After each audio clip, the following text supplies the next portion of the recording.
Good evening, everyone. Before we begin, don't forget to like, subscribe, and share your thoughts in the comments. Let me know where you're watching from and what time it is there.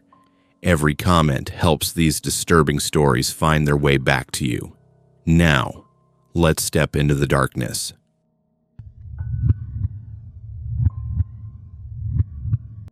I always thought breaking up with Caleb was the hardest thing I'd ever do. Turns out it was surviving the aftermath. When we were together, he wasn't all bad, at least not in the beginning. He could be charming in that boyish, reckless way that pulled me in when I was 16. He was the kind of guy who would drive 100 miles just to sneak into a late-night diner with me, or climb a water tower at 2 in the morning just to show me the stars.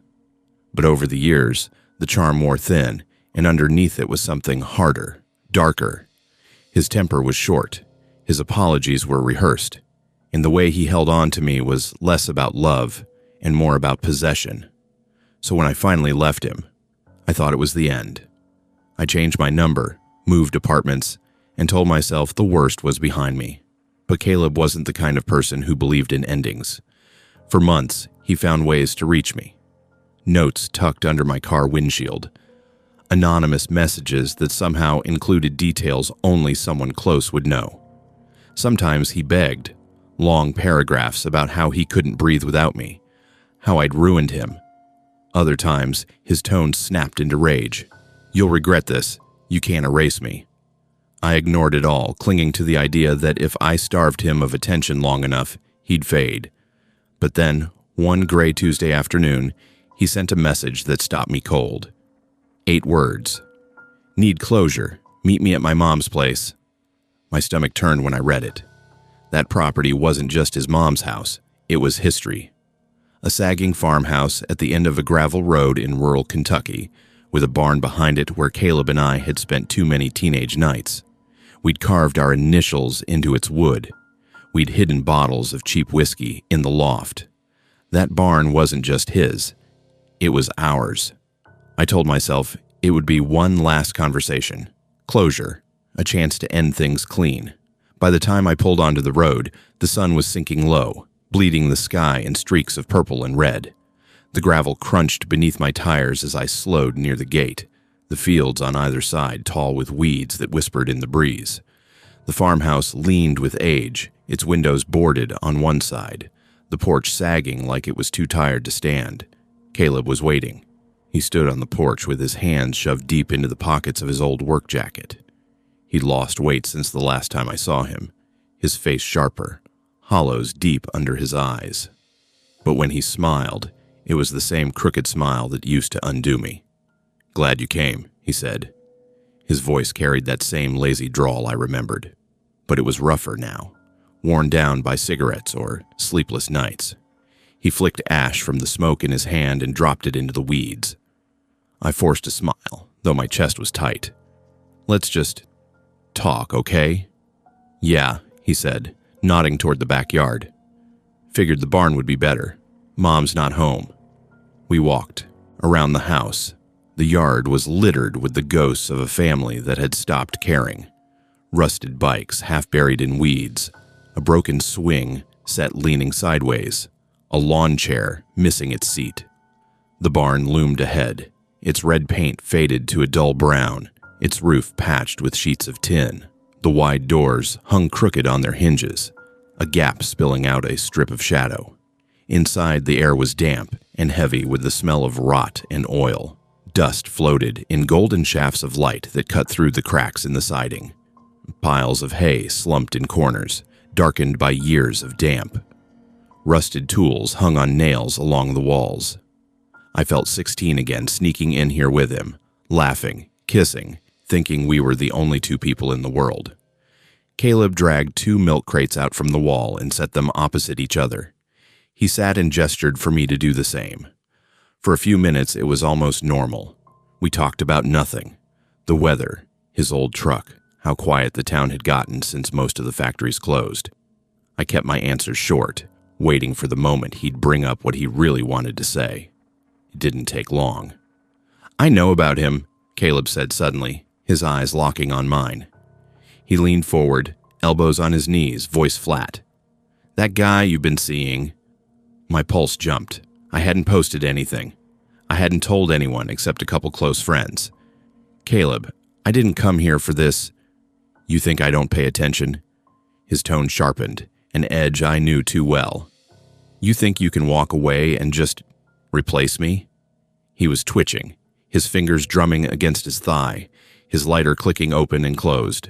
The barn creaked around us, the sound of settling wood punctuating the silence between his words. "I came here to end this," I said, my voice shaking despite my effort to keep it steady. "We're done, Caleb. We've been done." For a moment, he stared at me like he hadn't heard. Then he smiled, a small, unsettling smile that didn't reach his eyes. "You don't get to decide that." I stood, backing toward the doors. That's when I heard it. A faint clink of metal. I glanced down. My stomach dropped. While I'd been talking, Caleb had reached behind him. A thick padlock now hung through the barn's latch, locked tight from the inside. The doors were sealed. My throat went dry. "What are you doing?" He stayed seated, watching me with that same faint smile. His hand tapped the lighter against his knee. Click, click, click, over and over. "You always said this barn felt safe," he said softly. "Said it was our place. Well, it still is." I forced a step backward, scanning the room. The loft ladder stretched up toward the shadowed second floor. The corners of the barn were cluttered with piles of junk, old tires, warped boards, broken crates. And there, near Caleb's boots, I saw it. A coil of rope. Too clean to have been there long. Too deliberate. My chest squeezed tight as my eyes tracked further. Half hidden under a stained tarp was the glint of metal. A small hunting knife. The air seemed to thicken, pressing in on me. Every instinct screamed at me to run, but there was nowhere to go. The only exit was locked. Caleb leaned forward, his smile widening just enough to show teeth. "Sit back down." The barn groaned with the weight of silence. My heart pounded so loud I thought he could hear it. I didn't move, and that's when Caleb finally stood. His shadow stretched long against the slatted wall, swallowing the light. His voice was calm, but his eyes were something else entirely. "You came here for closure," he said, "and I'm going to give it to you." Caleb's words echoed in the rafters. He stepped toward me, slow but deliberate, his boots crunching against the dirt floor. The barn suddenly felt smaller, like the walls had leaned closer, trapping me in with him. I forced myself to back up, careful not to trip over the debris scattered across the ground. My eyes darted to the padlocked door again, then to the loft ladder, then to Caleb's hands. His right hand dangled at his side, brushing against the coiled rope, like he wanted me to notice it. "You don't have to do this," I whispered, trying to sound calm though my chest heaved with each breath. His head tilted, almost curious, like he was studying me the way a hunter studies trapped prey. "That's where you're wrong. You left me, like I was nothing, and now here you are, back in our place. That tells me something." "It tells you nothing," I shot back, my voice trembling. "I came to end this. That's it." The corner of his mouth twitched. "You don't walk away from me." He took another step, and I bolted up the ladder to the loft, my fingers gripping the rungs so tight they burned. My heart hammered in my throat. From the loft, I had a better view. The barn stretched long and dark, the boards groaning beneath Caleb's weight as he climbed after me. Up here, the shadows were thicker, cobwebs stretching between beams like brittle nets. My foot hit something metallic. I glanced down. A rusted crowbar, half buried in straw. My fingers closed around it just as Caleb's head rose above the top rung. "Don't," I warned, holding the crowbar high. He only smiled. "You won't use it." He lunged. His hand shot out, fingers grazing my ankle. I swung. The crowbar connected with a sickening crack against the ladder, inches from his head. He slipped back a rung, his grin twisting into something feral. "You've gotten mean," he hissed. "I like it." Panic surged through me. I scrambled backward, nearly tripping over the scattered junk littering the loft. Old crates, tarps stiff with mold, piles of straw that smelled of damp earth. The only way out was down, but Caleb was blocking the ladder, his body heaving with every breath. The barn groaned again, a low, shuddering sound that made the whole structure feel alive. Dust drifted down from the rafters. Caleb's boots creaked as he shifted, eyes locked on me. "You remember prom night?" he asked suddenly, his voice softer now, almost nostalgic. "We came up here after lying in the straw talking about forever. You promised me forever." "That was years ago," I said, gripping the crowbar so tight my knuckles ached. "We were kids. I didn't know what forever meant." His expression hardened. "I did." Then he lunged again, this time pulling himself onto the loft with a guttural grunt. I swung the crowbar, connecting with his shoulder. He staggered but didn't fall, his laugh low and guttural. "You can hit me all you want," he said, stepping closer, "but you're not leaving." I stumbled backward until my heel hit the edge of the loft. My stomach dropped. The ground below looked impossibly far. Caleb closed the space between us, one hand reaching out, not for the crowbar, but for me. And that's when I saw it. The hunting knife, glinting in his other hand. I froze. The moment stretched thin, every sound magnified. The rasp of his breath, the flutter of a bird trapped in the rafters, the pounding of my own pulse in my ears. Then instinct took over. I drove the crowbar into his side with every ounce of strength I had. Caleb gasped, staggering back. For a split second, I thought he would fall, but instead he caught himself on a beam, the knife flashing as he swung blindly. The blade sliced across my arm, white-hot pain searing through me. I cried out, dropping the crowbar. It clattered to the floor below, Caleb's face twisted with triumph.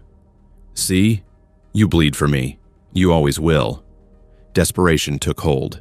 I grabbed the nearest thing I could, a moldy tarp, and hurled it at him. It caught around his shoulders, tangling his arms. In that heartbeat of distraction, I shoved him with everything I had. His body toppled backward. For an instant, time slowed, the look of shock on his face, the way his arms flailed as the tarp dragged with him. Then the sickening thud as he hit the barn floor below. Silence.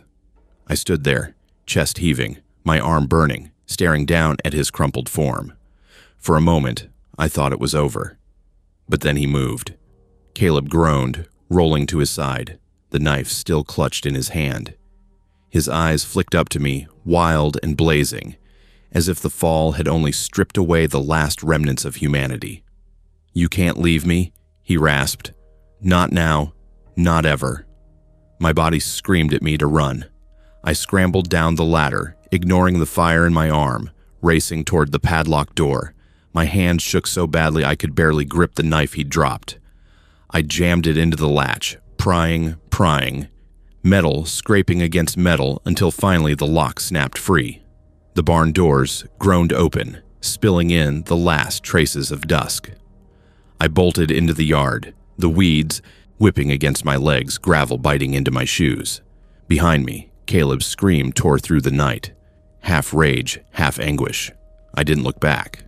My car roared to life, tires spinning as I shot down the gravel drive. In the rearview mirror, the barn loomed against the darkening sky, its doors hanging open like a gaping mouth.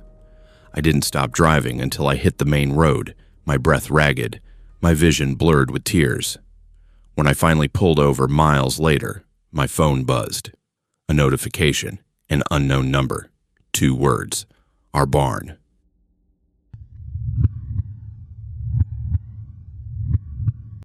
When I first met Tyler, he lived 2 towns over. He'd show up with flowers, pick me up for late-night drives, tell me I was the only thing in his life worth living for. It sounded romantic then. It sounds pathetic now. When we broke up, I thought I'd cut him off clean. I blocked his number, deleted his social media, even changed the locks on my apartment. For a while, it felt like he'd finally gotten the hint. Weeks passed. I started sleeping again. I even let myself believe he'd moved on, until the night I looked out my bedroom window. Across the street, in the building opposite mine, one window glowed faintly behind half-drawn blinds. It wasn't unusual. People stay up late all the time, but I froze when I saw the silhouette. A tall figure standing perfectly still facing my apartment. facing me. I told myself it wasn't Tyler. Couldn't be. That building was 3 stories of old rentals, and I didn't know anyone who lived there.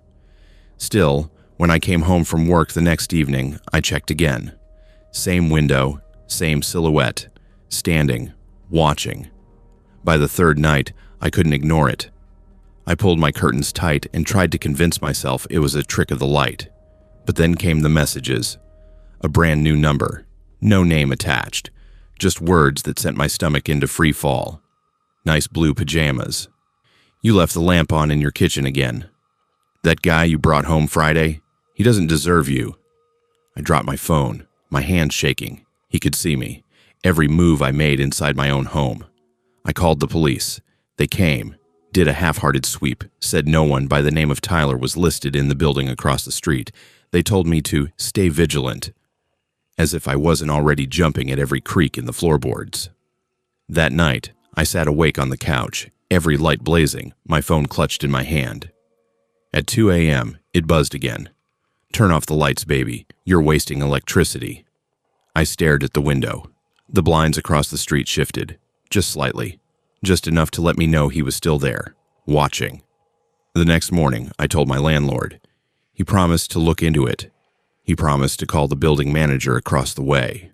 I don't know if he did. All I know is, when I got home from work that evening, something new was waiting for me. Propped against my apartment door was a shoebox. No note, no label, just an old, battered shoebox tied with twine.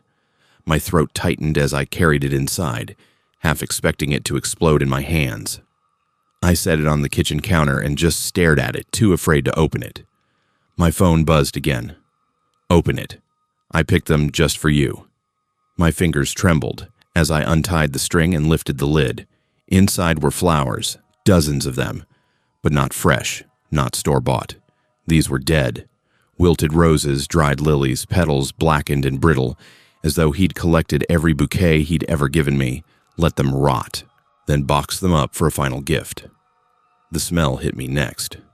Sweet at first, then sour, then unmistakably rancid. I gagged and dropped the box. Something shifted inside, hidden beneath the flowers. I grabbed a dish towel, lifted the stems aside, and froze. At the bottom of the shoebox lay a set of Polaroid photos. Each one showed me. Sleeping, cooking, brushing my teeth. All taken from outside my window. And the last photo stopped my heart cold. It was me, standing at the counter, staring down at a shoebox. The same shoebox I was holding now. The photo was taken seconds ago. The photo slipped from my hands and fluttered onto the counter. My breath caught in my throat. It was impossible. There was no way he could have taken that picture seconds ago, unless he was here, in the apartment, with me. The air changed. It wasn't just silence anymore. It was weighted, heavy, like the walls themselves were listening. My ears strained for every sound. The hum of the fridge, the buzz of the overhead light. And then, the faintest creak from the hallway. My legs almost buckled. I backed toward the kitchen drawer, yanking it open, fumbling for the biggest knife I owned. The creak came again, closer this time, boards groaning under deliberate weight. Tyler. My voice broke on his name. I didn't mean to say it, but fear dragged it out of me, like admitting it might make him answer and break the suffocating quiet. And he did. Baby. His voice whispered from the dark, smooth and close enough to curl around me. You opened it. My grip tightened on the knife. I edged toward the front door, heart pounding so loud it drowned everything else. I flicked the deadbolt, but when I pulled the handle, nothing. The chain was latched, and the screws holding it to the frame had been replaced with new heavy bolts. He'd been here. The box, the photos, the lock. Panic flooded me. I ran for the bedroom, slammed the door, shoved my dresser against it with all the strength I had. My hands shook so badly I could barely dial 911. The operator's voice was steady, too calm for the storm exploding in my chest. I tried to explain, tried to tell her he was inside, but even as I spoke, something tapped gently against the bedroom door. Tap, tap, tap. Don't do that. Tyler's voice came, low and coaxing. Don't call them. You know it's just us. Always just us. The operator kept asking me questions, but I couldn't focus. My eyes darted around the room for escape. The window, third floor. A drop to the alley below. My only chance. I yanked it open, cold air rushing in. Behind me, wood splintered. The dresser groaned as it shifted. My phone clattered to the floor. I climbed onto the sill, the wind whipping my hair, the alley yawning below like a black pit. The door crashed open. Tyler filled the frame, his face pale and stretched with a smile that didn't belong to any version of the man I once loved. His eyes glowed wild, fevered, and in his hand gleamed the edge of a camera. Not a weapon, a camera. He raised it, snapped a picture, the flash exploding like lightning. "Perfect," he whispered. I didn't think. I launched myself out the window. The world tilted, wind roaring in my ears. Pain exploded through me as I hit the dumpster lid below, metal groaning under the impact. My vision blurred, lungs heaving, body screaming with agony. But I was alive. I rolled off, staggered to my feet, half running, half crawling down the alley. Behind me, above me, Tyler leaned out the shattered window, the camera dangling from his neck, his voice carrying into the night. "You can't hide from me, baby. You're mine. You'll always be mine." By the time police arrived, he was gone. My apartment ransacked, my locks replaced with his bolts, my walls lined with holes where cameras had been hidden. They never found him. It's been months now. I moved 3 states away, got a new job, a new number, even a new name on the lease. But sometimes, when I'm lying in bed, I see it, just for a split second. A flash. Bright, blinding, unmistakable. And in the darkness that follows, my phone buzzes. Always from an unknown number. Always with the same 2 words. "Say cheese."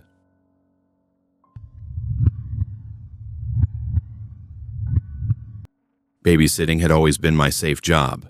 Parents trusted me, kids loved me, and I made decent money just by making mac and cheese, playing board games, and making sure bedtime actually happened. By the time I was 22, I was the responsible one in the neighborhood. If a family needed a sitter, my phone lit up first. That's how I ended up at the Miller house on a Friday night in early November. The Millers lived at the very end of a cul-de-sac in a quiet Ohio suburb, a 2-story house with blue siding, white shutters, and a wraparound porch. At the back, a yard sloped into a thin strip of woods that pressed against their fence line. The trees were bare now, their skeletal branches rattling when the wind blew through them. It gave the place a lonely, hollow sound, like the whole neighborhood was exhaling. Inside, things were cozy. Ellie, 6, and Ryan, 8, were bouncing with sugar from the pizza their mom left before they went out. We played 2 rounds of Candyland, then hide and seek, then watched a couple of cartoons. By 8:30, I wrangled them upstairs, supervised toothbrushing, read half a chapter from Charlotte's Web, and kissed them goodnight. The house grew still as I tucked them under their blankets, their soft breathing filling the hallway. I padded back downstairs, flipped on the lamp in the living room, and curled up with my phone. It should have felt normal. It should have felt easy. But the longer I sat there, the heavier the silence pressed in. It started small, a faint creak in the ceiling above. Houses settle, I told myself. Then the sound of branches scraping glass from the backyard. The trees, nothing else, but every noise seemed sharper tonight, like the house itself was listening. At 9:15, my phone buzzed. An unknown number. "You look good in that sweater." I froze, pulse skipping. I was wearing an oversized cream-colored sweater, one I hadn't posted online, one I'd thrown on last minute before rushing over. I scanned the windows. The blinds were half drawn, but through the slats all I saw was blackness. My stomach tightened. The only people who knew I was here tonight were the Millers. And Evan. Evan. My ex. I hadn't said his name in weeks. He was the kind of person who turned romance into surveillance, showing up at my job, bumping into me outside my apartment, leaving notes under my windshield wiper that said things like, "I'll wait forever." I'd blocked his number, reported him once when he followed me home, and prayed that was enough. But here he was again, or at least someone who knew too much. At 9:18, another text buzzed. "Don't worry, I'm not outside." My relief lasted seconds before the next line appeared. "I'm closer than that." The phone slipped in my sweaty hands. I stared at the message until the letters blurred. My pulse throbbed in my ears. Upstairs, one of the kids shifted in bed, the mattress creaking through the ceiling, and I nearly jumped out of my skin. I forced myself to breathe. Maybe it wasn't Evan. Maybe it was some dumb prank. Maybe another buzz. Check the back door. My throat closed. Slowly, I rose from the couch, gripping the fireplace poker I'd noticed earlier leaning against the hearth. The room tilted as I crossed to the kitchen, each step sounding too loud in the silence. The back door's blinds rattled faintly from the draft. I reached out, hard in my throat, and lifted the edge of the blinds. There was nothing. Just the backyard, fence line, and the woods shifting in the wind. My phone buzzed in my hand again. Miss me? Every inch of my body screamed to run, to grab the kids and call 911, but my hands shook so badly I could barely keep hold of the poker. I told myself it was a bluff, that he wasn't really here, that he couldn't be.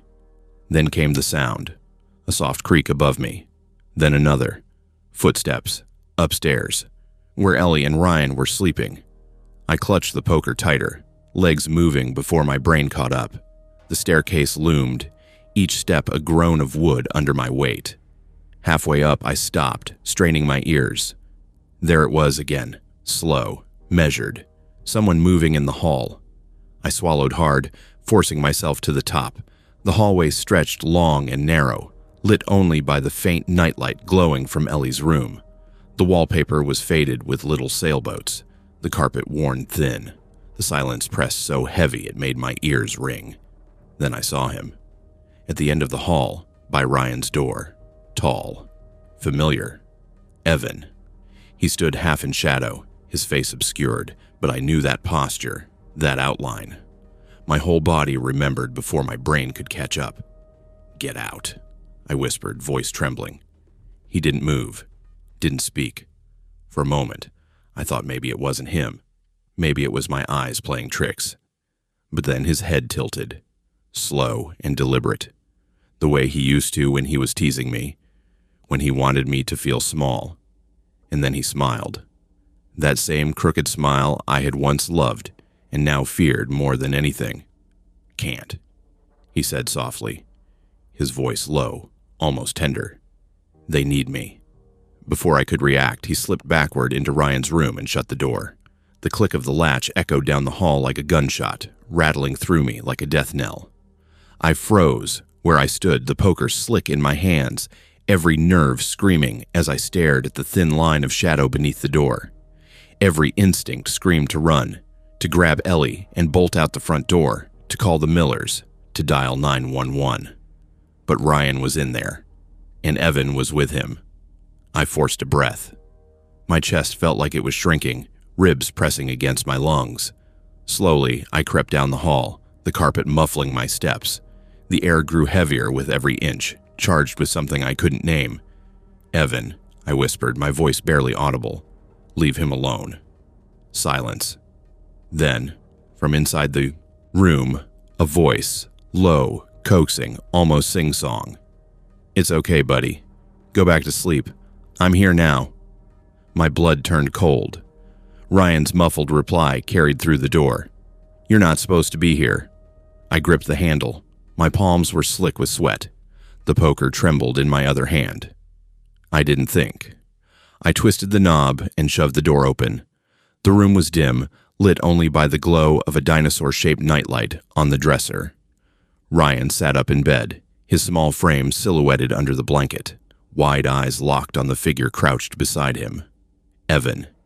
His head whipped toward me, his face half lit, eyes wide and fever bright. The smile that spread across his lips was wrong, too wide, too calm, as if this was all perfectly normal. "You're scaring him," I hissed. "I'm calming him," Evan replied. His voice was steady, but his fingers twitched against the bedspread like he was holding back a storm. "He told me he's afraid when you're not here. Didn't you, Ryan?" Ryan's lips trembled.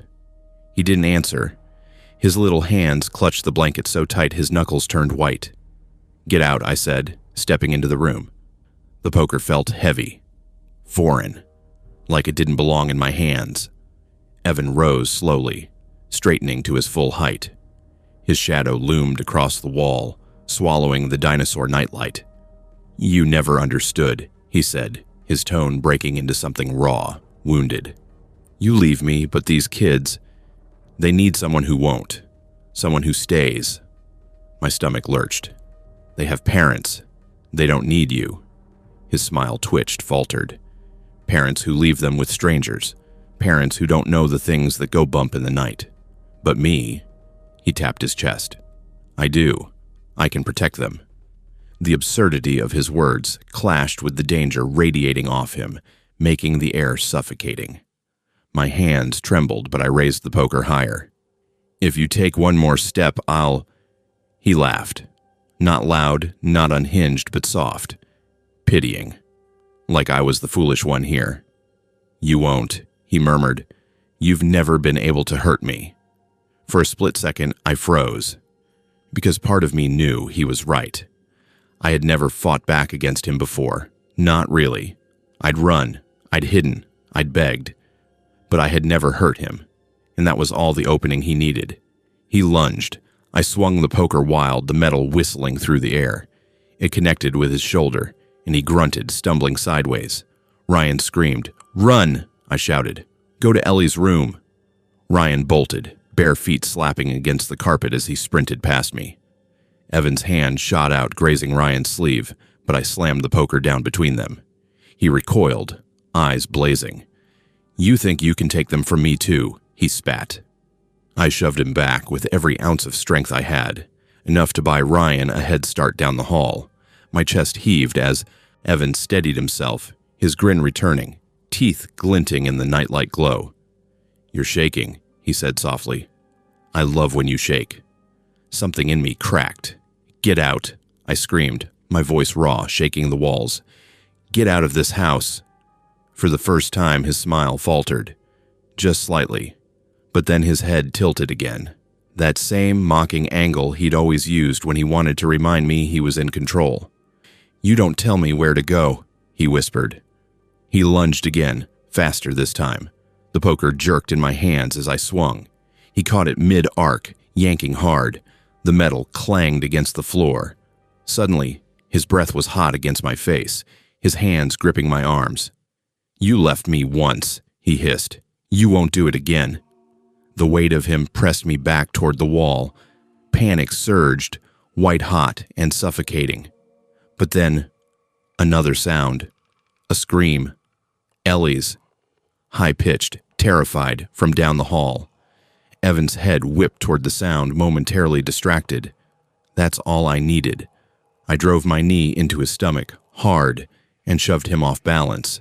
He stumbled, crashing against the dresser. The nightlight toppled, plunging the room into deeper shadow. I sprinted into the hallway. Ryan was pounding on Ellie's door, sobbing. Ellie's muffled cries echoed from inside. "Downstairs," I shouted. "Now!" The kids bolted, feet slapping against the stairs. I followed, every nerve on fire. Behind us, Evan's voice rose, low and furious, echoing down the hall. "You can run, but you can't hide from me, not in this house." We reached the living room. I fumbled with the front door, but the chain lock rattled, jammed. My fingers slipped. My phone was still upstairs. The kids clung to me, their sobs tearing through me. My eyes darted to the kitchen, the back door. We sprinted, socks sliding on the hardwood. I reached the back door, yanked the blinds aside, only to freeze. The door wasn't just locked. The screws holding the deadbolt were new, shiny. He'd been here before, tonight. He'd prepared. Ellie whimpered. Ryan clutched my arm. And upstairs, footsteps pounded, getting closer. I spun, eyes scanning the kitchen, the garage door. Another chance. I grabbed the kids, shoving them toward it, my chest burning. My fingers fumbled for the latch. And then the lights went out. The entire house plunged into darkness. Ellie screamed. Ryan sobbed. My own breath tore out of me in ragged gasps. And from somewhere in the blackness above us, Evan's voice floated down sing-song, taunting. "Don't be scared, kids. Daddy's home."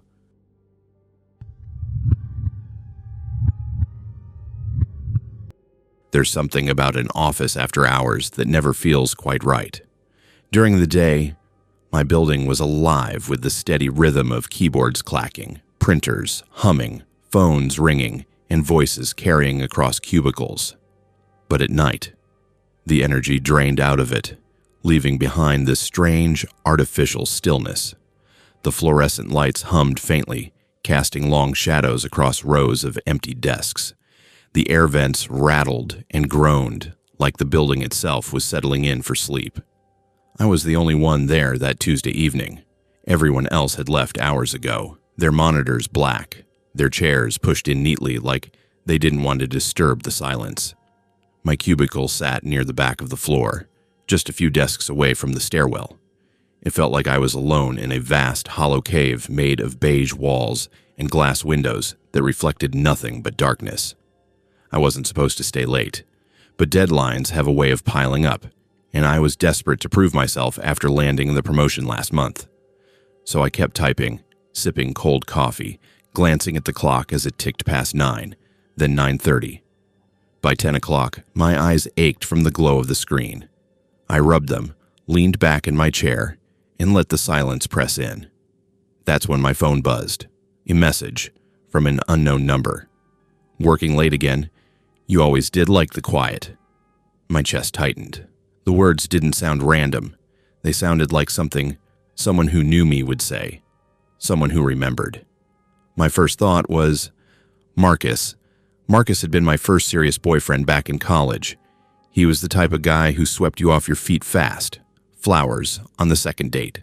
Soulmate by the third week. And talk of marriage by the third month. At first, I thought it was romantic. The kind of whirlwind you read about in cheesy novels.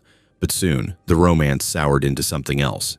He monitored where I went, questioned every text, every friend, every decision. If I didn't answer fast enough, he'd call 10 times in a row, leaving voicemails that swung from desperate to furious. When I finally broke it off, he didn't yell. He didn't beg. He just stared at me with this unsettling calm, smiled faintly, and said, "You'll be back. You can't survive without me." That was 3 years ago. I hadn't seen him since, until tonight. I stared at the message, my hands clammy against the phone. I told myself it couldn't be him. It was just a wrong number. But the pit in my stomach said otherwise. Slowly, I rose from my chair and scanned the office. The cubicles stretched long and empty, each desk dark. The copier in the corner sat silent. Beyond the glass walls, the city skyline glittered faintly, the streets below almost empty. No one was here. Still, I typed back, "Who is this?" No response. The silence seemed to grow heavier. The fluorescent lights above flickered once, buzzing before steadying again. My nerves felt strung so tight they might snap. Finally, I shook my head, shut my laptop, and stuffed it into my bag. Enough work. Enough of this. I slung my coat over my arm and hurried toward the elevators. The long hallway stretched ahead, lined with empty conference rooms. My footsteps echoed too loudly against the carpet. At the end, the elevator waited, its doors gleaming silver. I jabbed the button, bouncing slightly on my heels as the numbers lit up, descending from the 12th floor to mine. The elevator dinged. The doors slid open. I stepped inside, pressed lobby, and let out a shaky exhale. The doors began to close. That's when my phone buzzed again. Another message. "Lobby's too crowded. Take the stairs instead." My blood ran cold. My thumb hovered over the screen. Before I could react, a hand shot through the gap between the closing doors. The elevator jolted, reversed, and the doors slid back open. Marcus stepped inside. He looked almost the same as I remembered, but sharper, thinner. His face was leaner, cheekbones more prominent, eyes shadowed with sleeplessness. He wore business clothes, a dress shirt, slacks, an ID badge clipped neatly to his pocket. He smiled like this was the most normal thing in the world. "Hey," he said, his voice soft, familiar. I froze, my lungs seized. What are you doing here? My voice cracked despite me trying to sound firm. He leaned casually against the panel of buttons, the faint scent of his cologne, one I hadn't smelled in years, sliding through the air like poison. I work here, he said smoothly. Transferred last month. Didn't HR tell you? My head shook before I even realized it. No, you don't. He pulled his badge from his pocket and held it up, grinning. My eyes flicked over it, and my stomach dropped. My company's logo gleamed at the top. His name was printed in bold letters. Marcus Reed. That's impossible, I whispered. Nothing's impossible, he said softly. Not when you want it bad enough. The elevator doors slid shut. The car lurched downward, humming faintly. My heart hammered against my ribs. You can't be here, I said, my voice shaking. His smile widened, his teeth catching the harsh light. I told you once, you can't survive without me. The numbers above the door ticked down. 11, 10, 9. Then, with a violent jolt, the elevator stopped. The lights flickered, buzzing, before plunging us into near darkness. Only the faint emergency bulb glowed, painting Marcus's face in a pale, ghostly hue. I slammed the emergency button. Nothing. I pressed it again and again, the plastic clicking uselessly beneath my thumb. Marcus didn't move. He just watched me, eyes glinting in the dim light. You still shake when you're scared, he murmured. My throat tightened. I fumbled for my phone, yanked it from my pocket, and dialed 911. My hands trembled so badly I nearly dropped it. The call screen lit up. One ring. Before the second ring, Marcus lunged forward, snatching the phone from my hand. His grip was iron. He slipped it into his pocket, smiling faintly. No, I whispered, my voice breaking. Yes, he said calmly. No one's coming. It's just you and me, and we have all night. The elevator hummed faintly around us, suspended between floors. The emergency light flickered, shadows cutting across his face. I backed against the wall, my breath ragged, the metal cool against my spine. My fingers curled into fists, nails digging into my palms. My mind raced. Stairwell, fire alarm, anything. But there was nowhere to go. Marcus tilted his head, studying me. You know, I pictured this moment 100 times. Us alone again. No distractions. No one pulling you away from me. My heart thundered. You're sick, I spat. He stepped closer. The tiny space shrank with each inch. I'm the only one who ever understood you. I still do. And now, finally, you're where you belong. The elevator groaned, cables creaking faintly above. My stomach twisted, bile rising in my throat. Marcus leaned close, his breath warm against my ear. Do you hear that? He whispered. It's the sound of us, suspended together. No escape. Just us. Forever. Marcus's whisper slid into my ear like ice water. The words clung to the stale air inside the elevator, bouncing off the metal walls until it felt like the whole box was breathing with him. I pressed myself harder against the corner, palms flat against the cool steel, my breath short and shallow. The emergency light flickered again, casting his face into jagged shadows. His eyes glittered in the half-dark, not wild exactly, but certain, like he'd been waiting for this moment all along. Why are you doing this? My voice cracked. I hated that it sounded more like begging than demanding. He leaned back slightly, folding his arms, like we were having a casual conversation in a coffee shop. Because you never gave us a proper ending. You just walked away. But endings don't work like that. They circle back around. This isn't an ending, I said, forcing my tone steady. It's insane. Marcus smiled faintly. Maybe. But insane is honest. And I'd rather be honest with you than live in a world where we're apart. The cables above groaned, the car swaying just enough to make my stomach lurch. I clenched the handrail, bile stinging my throat. Marcus tilted his head, studying me in silence for a long moment. Then he reached into his jacket pocket. My body seized, heart hammering. But instead of a weapon, He pulled out something small. My phone. He dangled it between his fingers. Do you want it back? I stared. The screen was dark, lifeless. The battery was fine earlier. I knew it. But now the screen was dead. He'd done something, disabled it. I called maintenance before I stepped in, he said casually. Told them the elevator would be out tonight. They'll think it's scheduled. My chest squeezed. My brain screamed at me to keep him talking, to stall, to find some crack in his certainty. Marcus, I said carefully, people will notice I'm gone. They'll... He cut me off with a soft laugh. Your boss thinks you work too late anyway. If you don't show tomorrow, he'll assume you finally slept in. No one's coming for you tonight. The air thinned around me. The elevator seemed smaller with every word he spoke. Marcus leaned closer, voice dropping to a near whisper. Do you remember that trip to the cabin? Snow outside, fire inside, you curled up against me. That was the last time you looked at me like I was the only one who mattered. I'm going to bring you back there, to that exact feeling. I shook my head violently. That's gone. I don't want that. I don't want you. Something in his expression cracked. His smile faltered, his jaw tightening. For a second, I saw the mask slip, the raw, desperate rage simmering underneath. You don't get to erase me, he hissed. The elevator jolted again.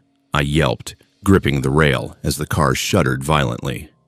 Marcus steadied himself, one hand slapping against the wall. His smile returned, slower this time. You're scared of me, he said softly. But you're more scared of being alone. That's why you'll come back. My mind raced. The ceiling hatch. Maybe I could climb. My eyes flicked upward, searching. The hatch sat flush against the roof, metal bolted tight. Even if I could reach it, I'd need help. Tools. Time I didn't have. Marcus noticed my glance. His smile stretched. Don't bother. I checked it before you even got here. My stomach dropped. He'd planned this. Not a coincidence, not a chance meeting, a trap. The silence pressed in again, thick and suffocating. Marcus stepped closer, slow and deliberate, until his chest nearly brushed mine. I could smell his cologne again, cloying and sweet, the same scent I once associated with comfort. Now it burned like poison. He lifted a hand, brushed his fingers against my cheek. I flinched hard, pressing back against the steel. See? He murmured. You still feel it. You still belong to me. Don't touch me, I spat, my voice trembling. His smile widened. You're shaking, just like you used to when you wanted me. Rage surged through me, cutting through the fear. No, I snapped. I shake because you terrify me. Because you're a parasite who won't let go. You think this will make me love you again? You're pathetic. His hand dropped. For the first time, his expression twisted.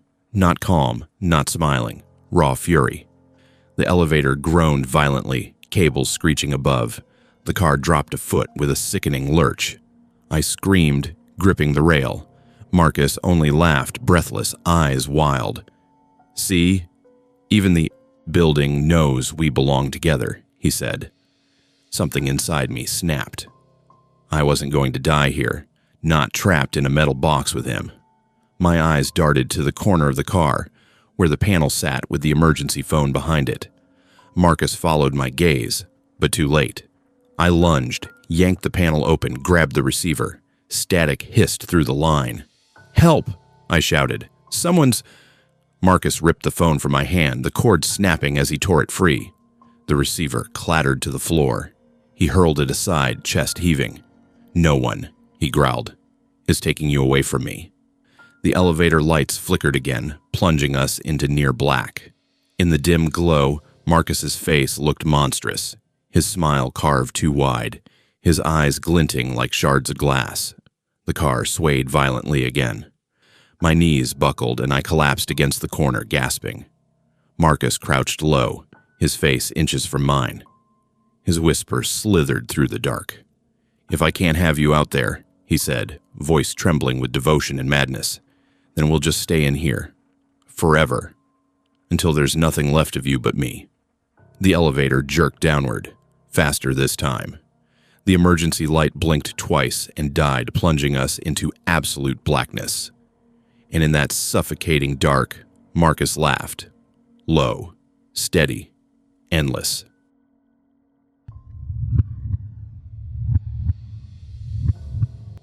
There are some phone numbers you delete and hope never to see again. For me, that number belonged to Adrian. Adrian had been my boyfriend all through senior year of high school and into my freshman year of college. He was charming, funny in a dry way, the type who remembered your coffee order down to the extra caramel drizzle. But behind the gestures, there was always a shadow. The jealousy, the questions, the way he'd grip my wrist too tight if I looked at another guy for too long. By the end, the relationship had curdled into something suffocating, and I left. He didn't take it well. The last words he said to me were over the phone, his voice low and cold. "If you walk away, don't think you'll ever get rid of me." I thought it was just bitter talk, until he wrapped his car around a tree 2 weeks later. The funeral was closed casket.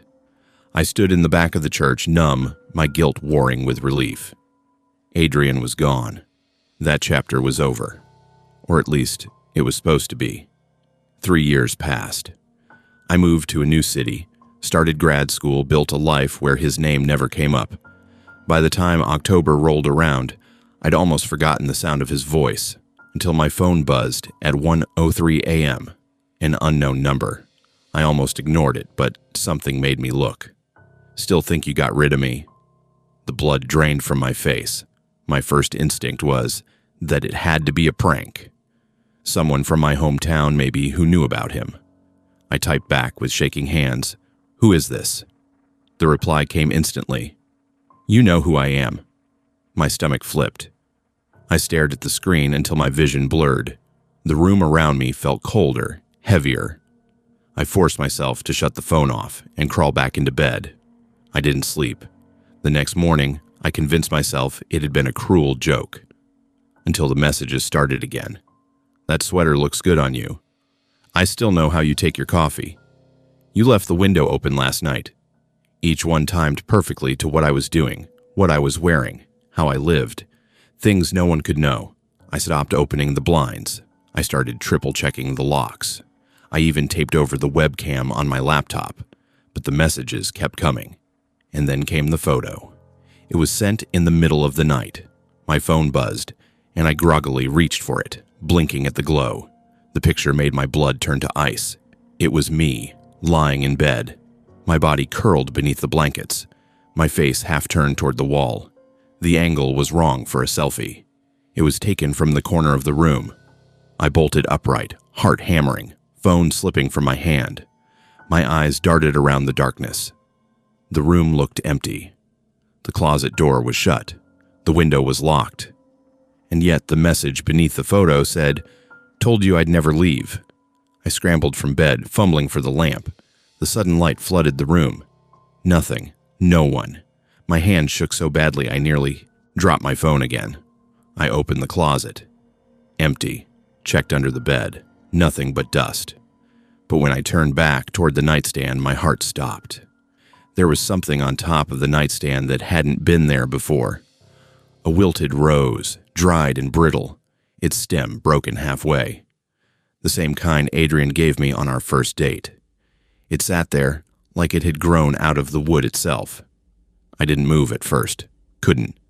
My body locked in place while my mind scrambled for an explanation. Maybe I'd overlooked it before. Maybe I'd brought it in myself. But no. There had been nothing there. I would have seen it. My phone buzzed again, the vibration rattling across the nightstand. I snatched it up with trembling hands. "For you. Always for you." The words blurred as my eyes stung. The room felt smaller, pressing in around me. I bolted, grabbing my keys, my bag, shoving my feet into sneakers without socks. I didn't even look back as I slammed the door behind me and stumbled into the cold night air. I drove aimlessly at first, hands white-knuckled on the steering wheel, eyes darting to the rearview mirror every few seconds. I ended up in the parking lot of a 24-hour diner. The fluorescent lights buzzed overhead, the place empty except for a waitress wiping down a booth. I sat in my car until dawn, too afraid to go home. By morning, I convinced myself I'd been hallucinating from lack of sleep. Stress could do that, right? Maybe I had carried that old rose in a box and forgotten. Maybe someone in the building was playing a cruel prank. I tried to rationalize it. I had to. But then came the knock. That evening, as I sat curled on the couch with every light blazing, a sharp rap echoed from the front door. My breath caught. I crept forward, peeking through the peephole. Empty hallway. I swallowed hard, fingers trembling against the lock. Another knock rattled the wood. This time lower, slower, deliberate. I backed away, heart hammering. My phone buzzed on the counter. Answer me. I dropped the phone like it burned. The knocks grew louder, faster, until the doorframe shook. I grabbed the kitchen knife, clutching it so hard my hand ached. Then, silence. I waited. A minute. 2. Finally, I crept forward again and peeked through the peephole. Still empty. When I turned back, the knife nearly slipped from my hand. The rose was back. Another dried, broken rose, lying neatly on the couch cushion where I'd been sitting seconds ago. I screamed. The lights flickered, buzzing wildly. My phone vibrated again. With shaking fingers, I picked it up. A photo. It was me, standing at the peephole, knife in hand, taken from inside the apartment behind me. My stomach twisted. The room spun. I stumbled back, clutching the counter to keep from collapsing. He was in here. I ran to the door, yanking it open, sprinting into the hallway. I didn't care that I was in pajamas, barefoot, trembling like a madwoman. I pounded on my neighbor's door. An old woman peeked out, startled, as I begged her to call the police. By the time they arrived, there was nothing. No roses, no photos, no signs of forced entry. They searched every inch, closet, bathroom, under the bed. Nothing. They looked at me like I was unraveling. Maybe I was, but I knew what I saw. That night, I booked a motel across town. Dingy, fluorescent lit, reeking of stale smoke, but at least it wasn't my apartment. I locked the door, shoved a chair under the handle, and collapsed onto the stiff bed. I slept for maybe an hour. When I woke, it wasn't to a sound. It was to a smell. Faint, sweet, rotting. I sat up slowly, my heart crawling into my throat. The smell grew stronger, sour sweet like wilted flowers, left too long in water. My phone buzzed. Turn around. I froze. Every nerve screamed at me not to. But slowly, I twisted in the bed. The chair I'd wedged under the door was still there, the lock intact. But the wall above the dresser was covered. Dozens of roses, their stems snapped, their petals blackened, pinned into the plaster with rusted nails, arranged in a rough heart shape. I gagged, stumbling back. The smell gagged the air, cloying and rancid. My phone buzzed again. You can't leave me.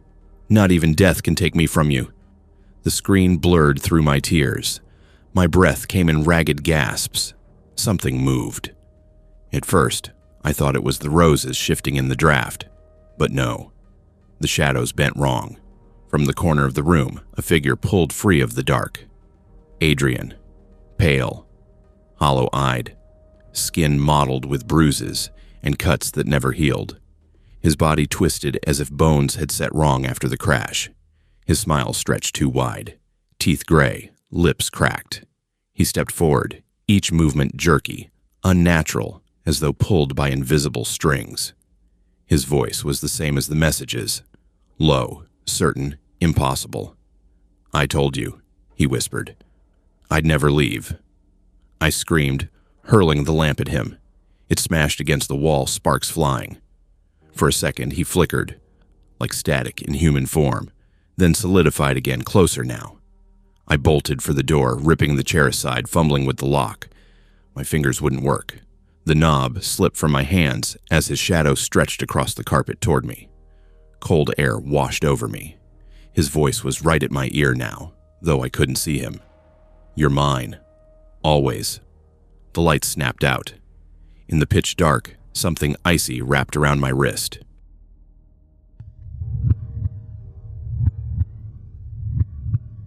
I didn't even notice at first.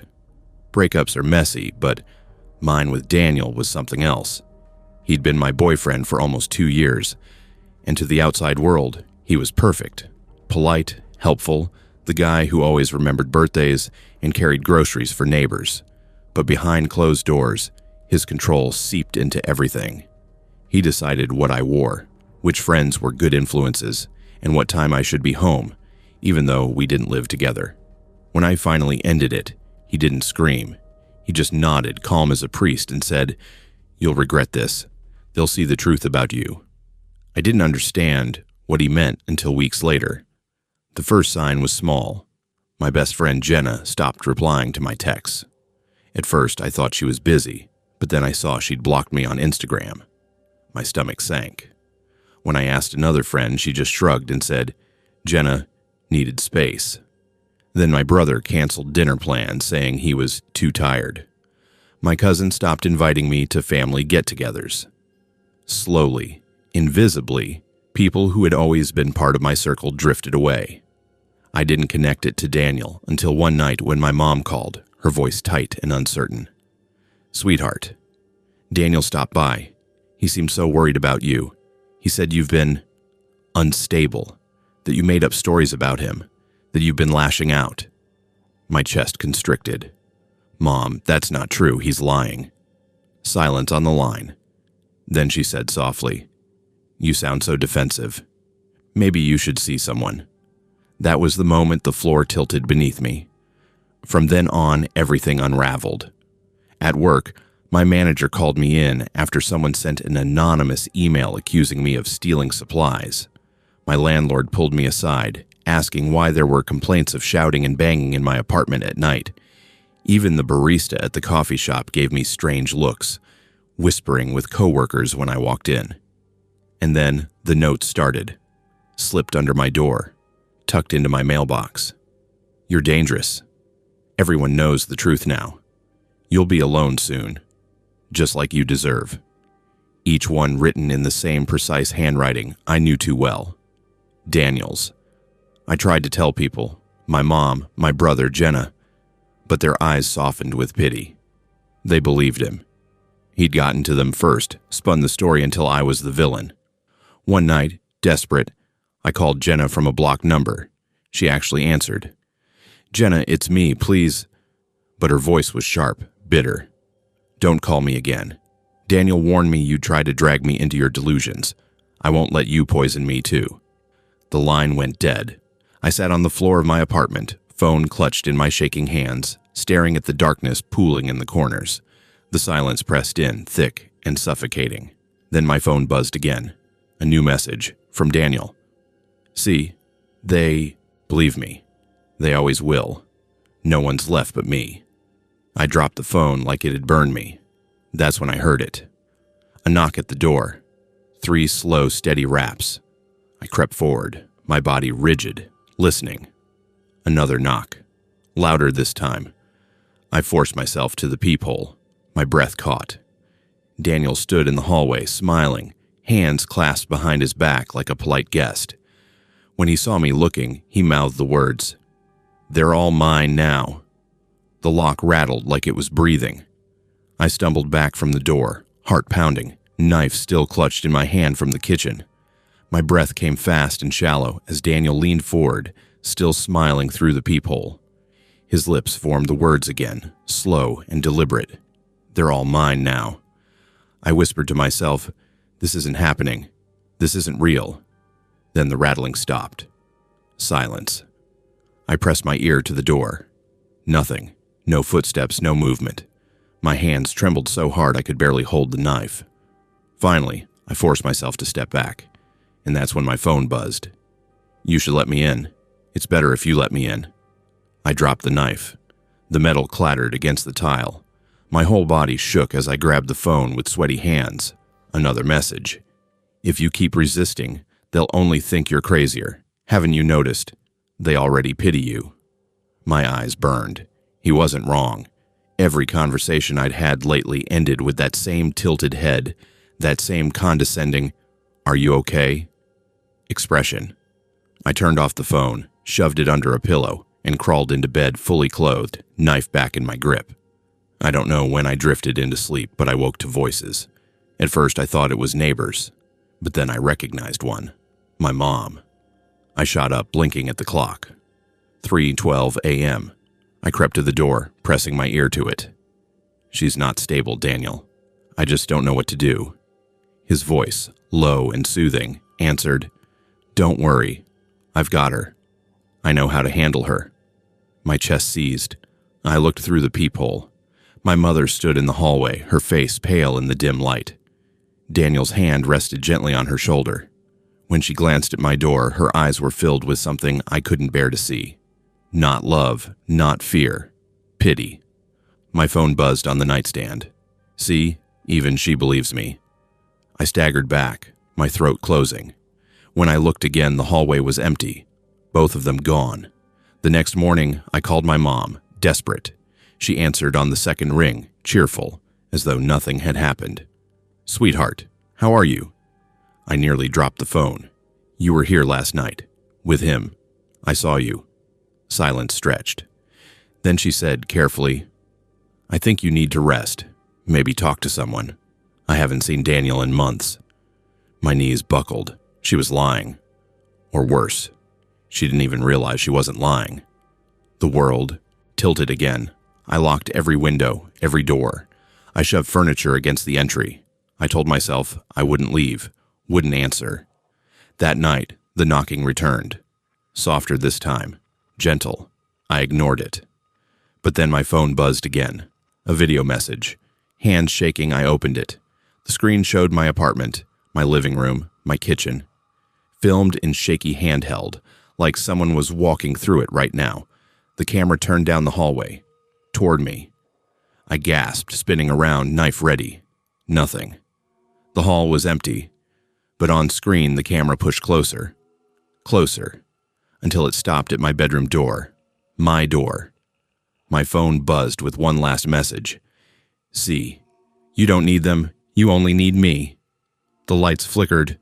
The door handle turned. And for the first time, I realized I didn't know if it was Daniel out there anymore, or if Daniel was already in here.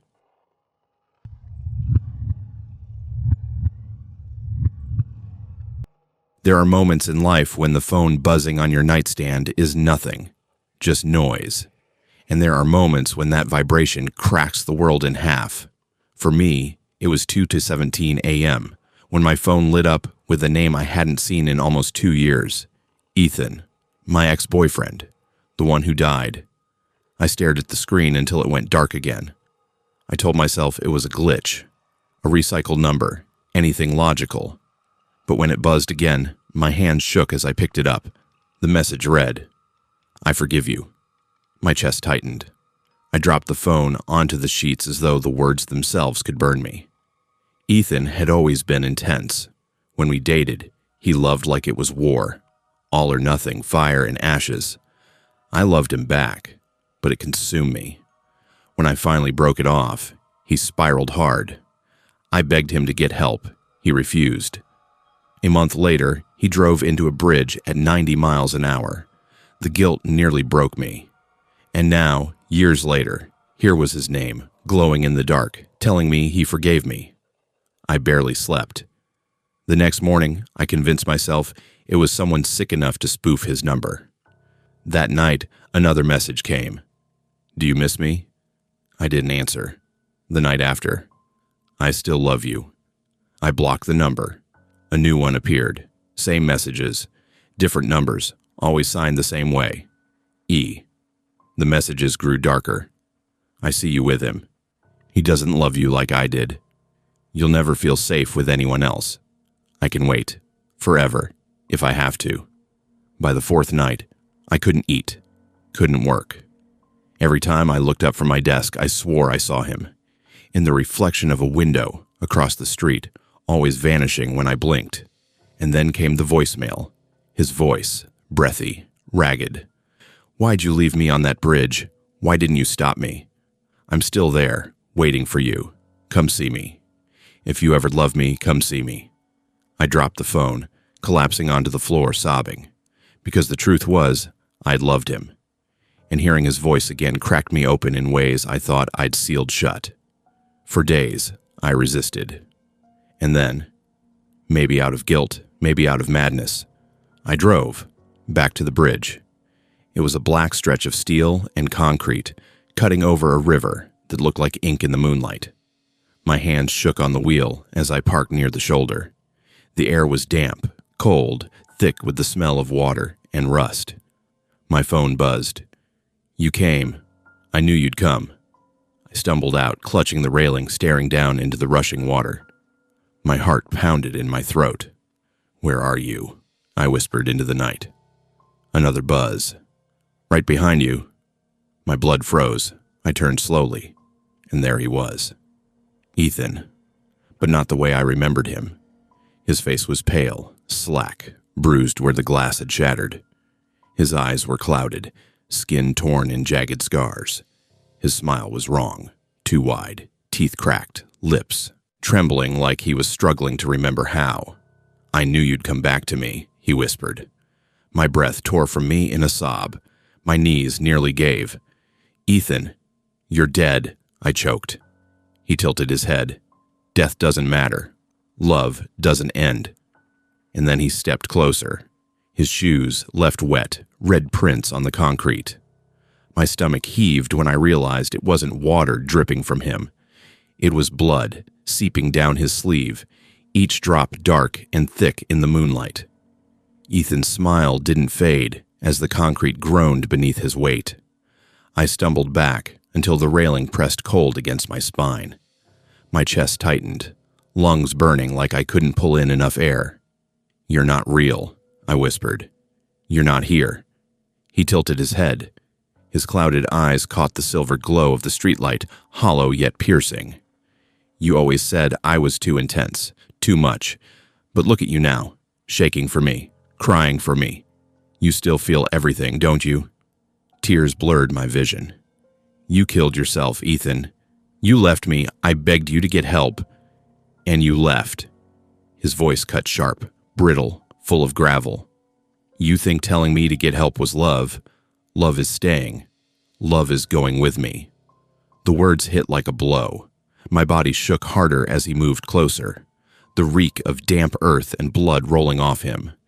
His hand rose, trembling, his skin shredded along the knuckles. He reached for my face.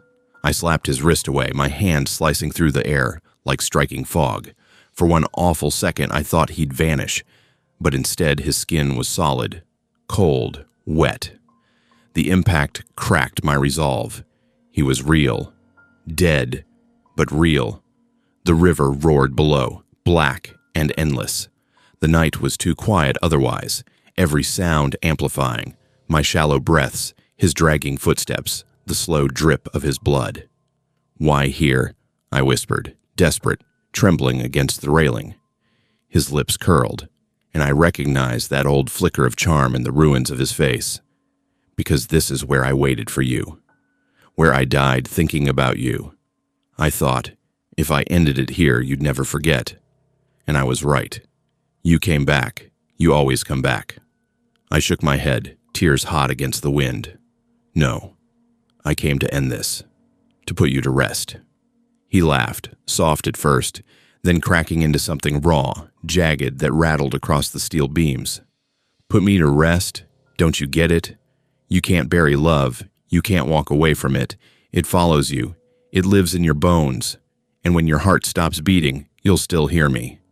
The sound hollowed me out. I wanted to run, to leap into my car, to drive until the sun rose, but my legs wouldn't move. He was closer now, his shadow stretching long across the concrete until it mingled with mine. My phone buzzed in my pocket. I yanked it out with shaking hands. The screen lit up with a new message. "Jump with me." I dropped the phone. It clattered across the bridge, screen cracking. Ethan's ruined face twitched into a mockery of tenderness. "It won't hurt, not for long, and when you wake up, we'll be together. Forever. That's what you always wanted, isn't it? No one else. Just me." I shook my head violently. "That's not love, Ethan. That's obsession. You're not the boy I loved. You're something else." His smile collapsed. The fury that broke across his face chilled me worse than the blood or the bruises. "I am who you loved," he hissed. "I am the only one, and if I can't keep you alive, I'll keep you in death." He lunged. I screamed, ducking as his hand slammed against the railing where my head had been. The impact rang through the steel, vibrating in my bones. I bolted down the bridge, shoes slapping against the concrete, heart pounding like it might rip out of my chest. Behind me, his footsteps echoed. Heavy, dragging, uneven. His breath rasped, wet and ragged, filling the night. I reached my car, fumbling with the keys, sobbing, clawing at the handle. A hand clamped onto my shoulder, cold, heavy, wrong. He yanked me back, slamming me against the hood. My scream tore through the night, but no one would hear. The bridge was empty, the town asleep. His face hovered inches from mine, dripping onto my cheek. His clouded eyes locked on me, unblinking. "You think anyone will love you like I did?" His voice cracked, breaking into a sob, then rising into a shout. "No one. No one will hold you like this. No one will die for you like this." I thrashed, shoving, clawing, sobbing. My hand brushed against the cracked phone on the ground. I grabbed it, swung it against his temple. It connected with a sickening crack. For a split second, his form flickered. Like static breaking apart on a screen, his grip loosened. I shoved him off and stumbled into the driver's seat, slamming the lock down. My hand shook so violently, I could barely jam the keys into the ignition. He stood outside the window now, pale face pressed against the glass, cracks spreading across his skin like fractured porcelain. His smile returned wider, blood streaking down his teeth. He mouthed the words, slow and certain. "I forgive you." The lights on the bridge blew out all at once. Darkness swallowed everything but his glowing eyes. The engine roared. I hit the gas. The car shot forward, tires squealing. For a moment, I thought I'd left him behind. But when I glanced into the rearview mirror, my blood froze. He wasn't on the bridge. He was in the back seat. His reflection leaned forward, whispering at my ear, though his lips never moved. "Forever." The car swerved. Headlights blurred. The bridge railing rushed up in the glass. I screamed. The last thing I saw before the world went white was Ethan's smile in the mirror, calm, certain, eternal.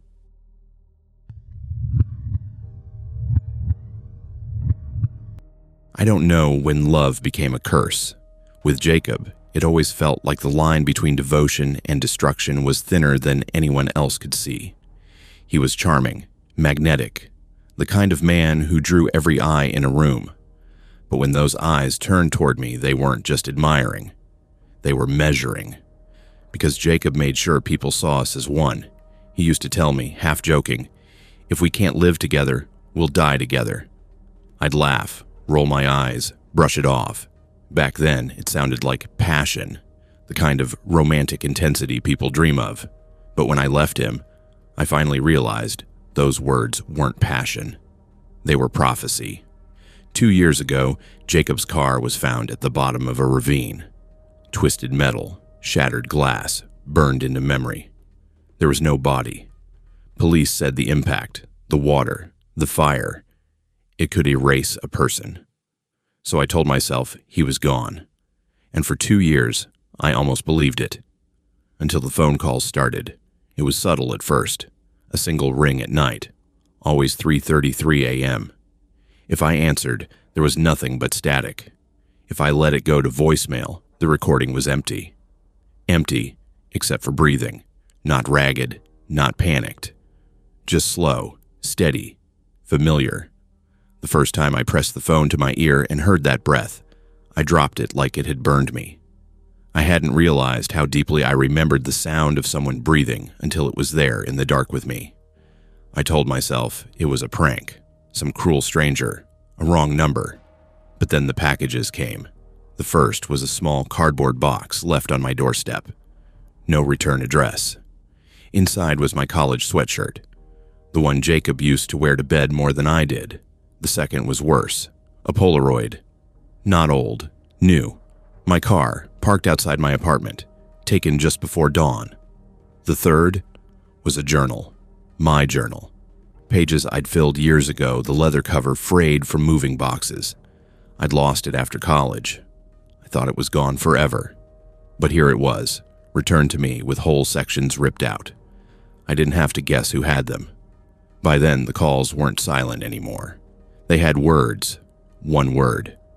Every night, after the static and the breathing, came the whisper, "Together."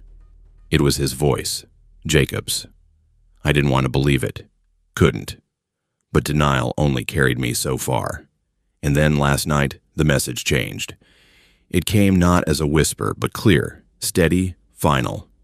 Tomorrow night, midnight, our ending. And it included an address. Not random, not far. The house we once shared. I told myself not to go, not to fall into the trap. But midnight came, and with it, the pull. The sick certainty that if I didn't go, he'd find me anyway. The road out there was almost empty, flanked by skeletal trees that clawed at the sky. My headlights cut tunnels through the dark, every mile dragging me closer. When the house appeared, I almost didn't recognize it. Sagging porch, windows blind with grime, roof sagging. Condemned, abandoned, but upstairs, a single light glowed. My stomach twisted. The phone in the passenger seat buzzed. I didn't want to look, but my hand moved on its own. A voicemail. I pressed play. Jacob's voice filled the car, calm, certain. The same voice that used to whisper love into my hair. "Come inside." The words drained the blood from my face. I should have driven away, should have floored the gas and never looked back. But instead, I turned off the ignition. The silence pressed down heavy. The porch groaned under my steps. My hand shook as I reached for the knob. The door opened with a slow creak, like the house itself was breathing me in. The air inside stank of mold, rot, and something metallic. Blood. I froze in the doorway, eyes straining against the dark. The living room was gutted, wallpaper peeled back like old skin. But in the corner, lit by a single candle, sat a table. And on that table, a shrine. Photos of me, dozens of them. Some old, worn at the edges. Some new, ones I hadn't known were taken. Me at work, me shopping, me asleep in bed. And in the center, one photo of us. The day we moved in, smiling, arms around each other. Across it, scrawled in black ink, "Together." My breath caught, ragged, my knees weakening. The phone buzzed again. Another voicemail. I pressed play with shaking fingers. His voice wasn't far away this time. It wasn't even on the line. It was inside the house. Upstairs. The word hung in the air like a command. The phone slipped from my trembling hands, landing face down on the warped floorboards. But I didn't need to play it again. His voice still echoed faintly from above. I wanted to run, to bolt back through the front door and never look back. But my legs moved forward, slow, unwilling, as though the house itself dragged me deeper. Each stair groaned beneath my weight, louder than my heartbeat, louder than my gasps. The second-floor hallway stretched ahead, narrow, lined with peeling wallpaper. At the far end, one door was half open. Light spilled through the crack, a sickly yellow glow that painted the floor like a trail. My chest seized. I pushed it open and froze. Jacob was there. Or what was left of him. His body was broken, twisted, bones jutting wrong under his skin. His face, pale, bruised, jaw crooked, as if it had shattered and set wrong. His eyes glowed with something feverish, and he smiled as though nothing had changed. "I told you," he rasped, his voice wet, raw. "If we can't live together—" My throat tightened, the words catching. You're dead." He shook his head slowly, a mockery of calm. "Death doesn't matter. Love doesn't end, you're mine." His hand emerged from his jacket pocket, trembling. In it, gleaming dully under the lamp, was a gun. "We'll die together." My scream tore through the house. I bolted for the hall. But the door slammed shut behind me with a force that rattled the walls. My phone buzzed on the floor. I scrambled to it, pressing 911 with shaking fingers. The line clicked. But it wasn't the dispatcher's voice that answered. It was his. "No one's coming. Just us. Just like I promised." I dropped the phone. The screen cracked against the floor. My lungs heaved, every breath slicing like glass. Jacob limped closer, each step dragging, uneven. His smile widened. You think anyone else could love you like I did? No one. No one would burn for you like this. No one would die for you. Tears blurred my vision. You're not Jacob. You're something else. Let me go. He stopped just inches away, the barrel of the gun rising between us. His eyes shone with something more than obsession, triumph. This is love, our ending, forever. I lunged, slamming into him. The gun fired. The blast cracked the room in two, deafening, smoke burning my lungs. I didn't feel a bullet, not yet. But Jacob howled, his voice raw, guttural, as though the sound tore through more than flesh. His form flickered. For a moment I saw him, the man I once loved, whole, smiling, eyes warm. Then it shattered. His body snapped back into the broken wreck he'd become. The walls trembled. The shrine downstairs toppled, photos scattering into the air like dying moths. I scrambled for the door, wrenching it open, but Jacob was there again. Faster, wrong, in front of me, his body breaking and reforming with every step. You can't leave me, he roared, his voice doubling, tripling, as though the house itself screamed with him. I stumbled back, tears streaming, heart pounding so loud I thought it would burst. The gun clattered to the floor, but he didn't need it anymore. His hands were enough. His broken fingers reached for my throat, trembling, eager. And as they closed in, he whispered one last time, tender, certain, final. Together. The light bulb above burst. The world went black, and in that darkness, his laughter followed me down.